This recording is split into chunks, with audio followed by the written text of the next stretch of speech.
வணக்கம் நண்பர்களே, இது டிஎஃப்ஐ வாழ்க்கையை பற்றி இன்னைக்கு பெங்களூரு தான் கிளம்பிட்டோம். நாங்கள் போக வேண்டிய 1:15 ட்ரெயின் கேன்சல் ஆனால 12 மணிக்கே ட்ரெயின் ஏறிட்டோம். ட்ரெயின் ஏறி கொஞ்ச நேரத்தில் ஜோலாப்பேட்டை தாண்டோன்னு சீட்டு கிடைச்சது. வழக்கம் போல ஐயா மேலே உட்காந்து ஒரு டைலாக் விட்டேன்.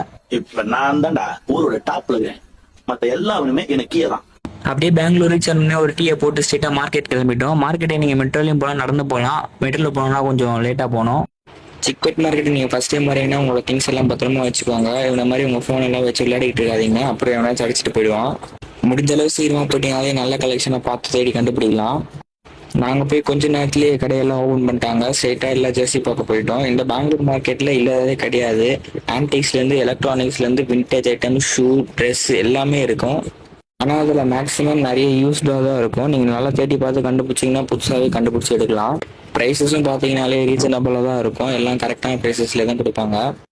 ஷாப்பிங் எல்லாம் முடிச்சுட்டு கேஎஸ்எல் ட்ரெயின் ஏறி போனோம். நெக்ஸ்ட் டைம் 3:15 தான் சொல்லிட்டாங்க. அவ்வளோ நேரம் வெயிட் பண்ணுறது. நாங்கள் இங்கேருந்து கிளம்பி எஸ்எம்பிடிக்கு போனால் அங்கே நாங்கள் எஸ்எம்பிடி ஸ்டேஷனில் போகிறப்ப ட்ரெயின் கரெக்டாக வெளியே போகுது.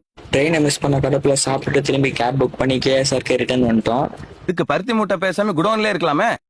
அப்புறம் ஒரு வழியாக காட்பாடி ரீச் ஆகிட்டு சாப்பிட்டு திரும்பி சென்னைக்கு பஸ் ஏறி கிளம்பிட்டோம்.